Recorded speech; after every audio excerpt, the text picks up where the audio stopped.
Disclaimer: this podcast episode contains graphic and disturbing content. Listener discretion is advised. My name is... well, I guess I shouldn't divulge too much. They say killers are made, not born. I disagree. From the time of my first memory, I've always thought about killing. As a kid, I was obsessed with slitting the throat of our family dog, Pantry. It was just me and Pantry vying for my parents' attention, and I didn't want to share. Over time, it became obvious my parents preferred the dog to me. There were probably many reasons for that. But mostly, they saw something in me early, something that terrified them. Pantry sensed it too. He stayed clear of me. When we were near each other, he'd growl and bare his fangs. My mind was always calculating when it came to Pantry. I knew I'd get him. I just had to figure out how to do it without getting caught. When I was 5, I sprayed Raid bug spray into his food. My bitch of a mother sniffed it out and threw the food away. Tyler, did you try to poison the dog? I just smiled and said no, widening my eyes in what I thought made me look innocent. I had no idea that no matter how wide I opened them, they still looked flat and dark. 2 months later, in the middle of the night, while my parents were too busy screwing to notice, I slipped into the garage and got my father's nail gun. Pantry was trapped in the kennel, whimpering the moment he saw me. I aimed the nail gun and fired. He yelped, loud enough to stop the panting in my parents' bedroom. They ran in, the stench of sex still wafting off them. I didn't kill Pantry. I just blinded him.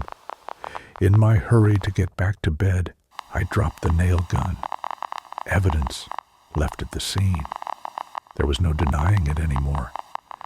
My parents knew I was disturbed, worse than disturbed.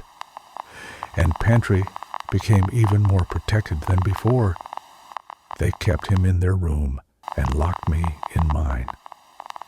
Lesson learned: never leave evidence behind. Though Pantry was always in the back of my mind, I was a multitasker. I started torturing neighborhood cats and dogs, any animal I could get my hands on. The neighbors started calling me the cat killer. They were scared of me, and they should have been. My parents' fear turned into hatred. They never had more children. My mother converted to Catholicism and basically became a nun. She thought I was the spawn of Satan.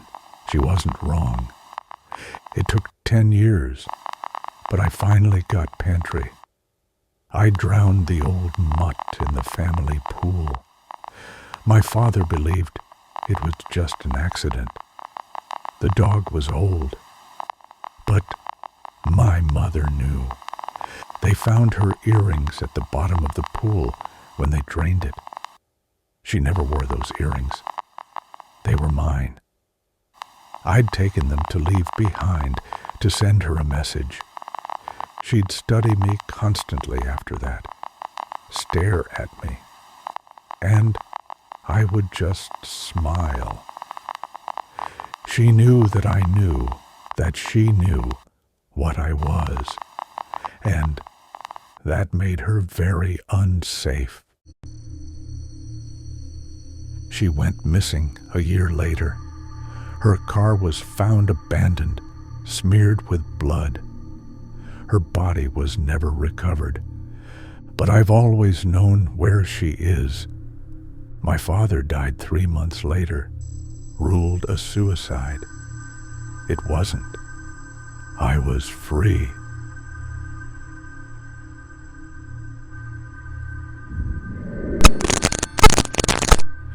Tape 2. I like the rain. It's my favorite time to hunt. Urban hunting, I call it. The easiest prey, people dulled by modern comforts. They've lost their instincts. It's late. The rain streaks from the sky like liquid knives, exploding against the concrete. I eat my pastrami sandwich and sip lukewarm coffee from a thermos. I'm wide awake. Adderall's got me sharp, like a panther on the prowl. I'm stationed outside a nightclub called The Outlier. Even in the rain, half-naked women stumble in and out of the club. I'm a lion waiting for an antelope to stray. I lift my thermos. The scalding coffee slides down my throat. Then I see her. A thin blonde in shaky heels stumbles out, yelling into her phone. I roll down my window to listen. Boyfriend trouble. She hangs up and sobs softly. My cue. I get out of the car, walk over with my umbrella, and cover her. I offer her a lighter. She looks up through her drunken haze and smiles. Everything all right? Yeah, just boy trouble. I can sympathize. My boyfriend's being a bastard tonight. She blinks. You're gay? Yes, I am. She relaxes immediately. Stepped right into the bear trap. Wanna go back inside? No, I... Just want to go home. You're drunk. I'm an Uber driver. I can take you if you want. She smiled gratefully. I smiled too. She got into the car, windows up. Our breath fogged the glass. Are you sure you're gay? Oh yeah, I'm happy as fuck.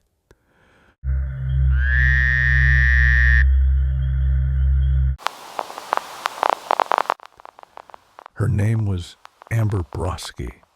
Her license photo didn't do her justice. I took her to my family's old property, where for hours she learned I wasn't gay, not gay at all. She lived for 3 days, wishing she hadn't. Then I took her to the woods. My woods. A trip I'd made hundreds of times before. But this time was different. Subscribe and like the content. Please leave a positive review.